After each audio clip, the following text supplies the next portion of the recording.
Hello everybody, this is Di Antinatalist, and today's quick video is a summary of what a friend and I were talking about last night on a 2-hour messenger text or whatever. And people who aren't familiar with the word antinatalism and the philosophy think when they hear that we would rather not be here, or that, we don't want to suffer anything in life, whether it be emotional or physical or consequential or relational or physical pain, etc. And we have people telling us, well, if you don't like it here, why don't you just off yourself? Well, that is not why we're preaching. That is not why we're trying to promote the philosophy. We would rather have been non-existent. And so we are trying to prevent other conceptions and reproductions and births. And we are also trying to warn people, and yes, this is a warning, that if you bring someone into existence, they are forever harmed. So, antinatalists prefer to have been non-existent as in a state of sleep, perpetual sleep, that which we came from and that which we will go to. So we are not,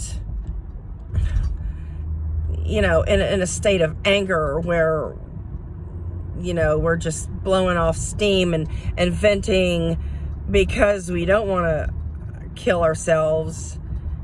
We wish that we had never been placed into existence to make the decisions we've had to make and to suffer the consequences that we've had to bear as a result of being placed here. It's so simple. And as soon as every baby is born, they are, about to cry.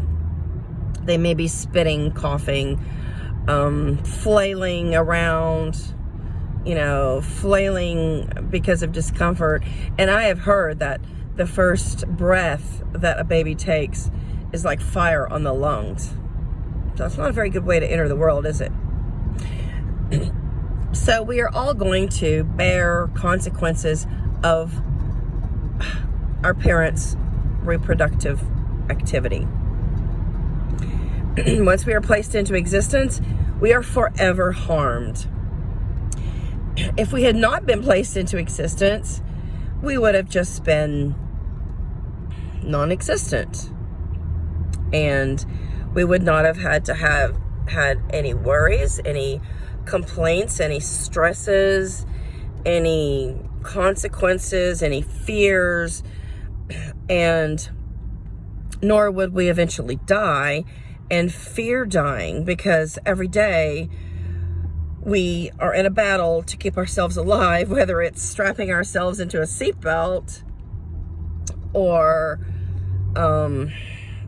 eating enough food to get us by, drinking water, taking our prescribed medications,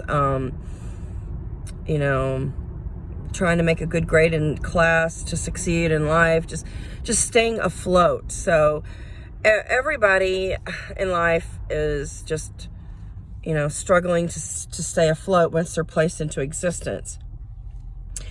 And the state of existence is like the state of sleep. So nobody complains about sleep, do they? Like, I really, really like sleep. And it's the most peaceful time of my day.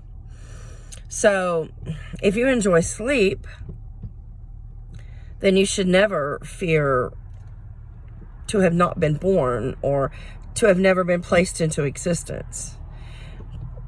So we are going to go back to a state of non-existence when we die. unless something really horrible is in store for us after that. But we left from a state of non-existence. So, you know, why should we incorporate, you know, these 80 years or so, the middleman of life, so to speak? Why should we incorporate the middleman of life only to encounter suffering, aging, disease, decline, and eventual death?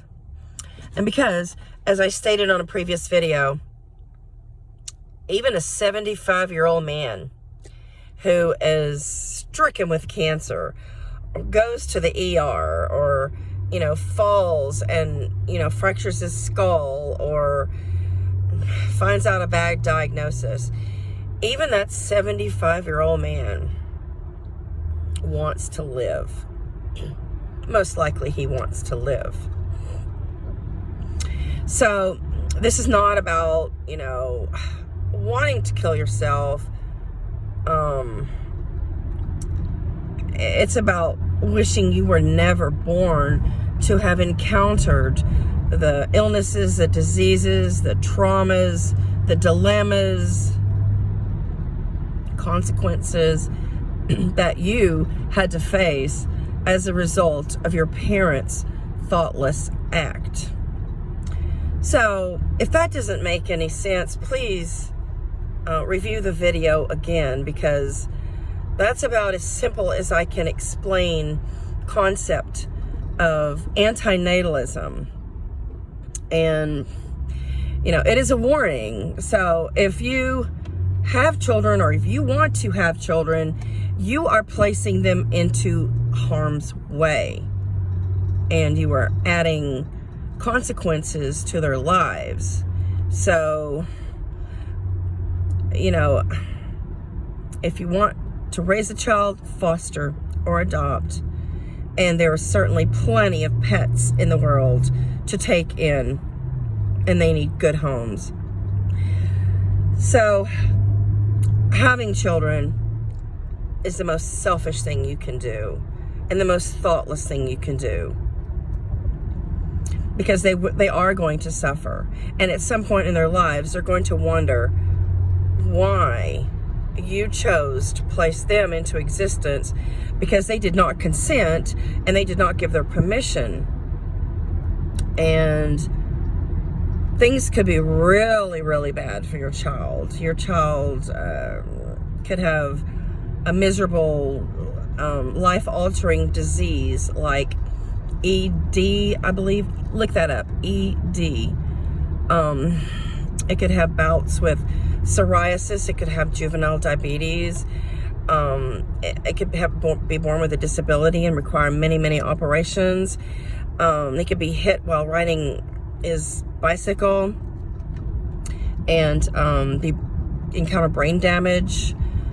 The child could be tortured and raped, kidnapped. Yeah, even by a family member. That's who usually, you know, assaults children as family members. So, and you know, you could die. You could die in a huge, you know, flaming car wreck with your spouse and your other children, and leave the child behind. There is no end to sufferings. I mean, just open the paper or look on the internet, and why would you think that those issues cannot come into your world? Because they can. Don't think that it won't happen to you, because that's what other people thought. So this is a warning. If you have children, or if you think you're about to have children, if you can abort, that is the safest thing to do.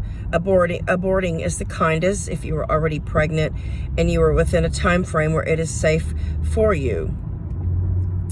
If you're a male, you know, get a vasectomy, or always wear condoms, or, you know, double up contraception. If you're a woman, it's probably going to be difficult to get sterilization, but there's many methods for women. Of course, we know that because most methods were designed for women and not for men. And we know why too.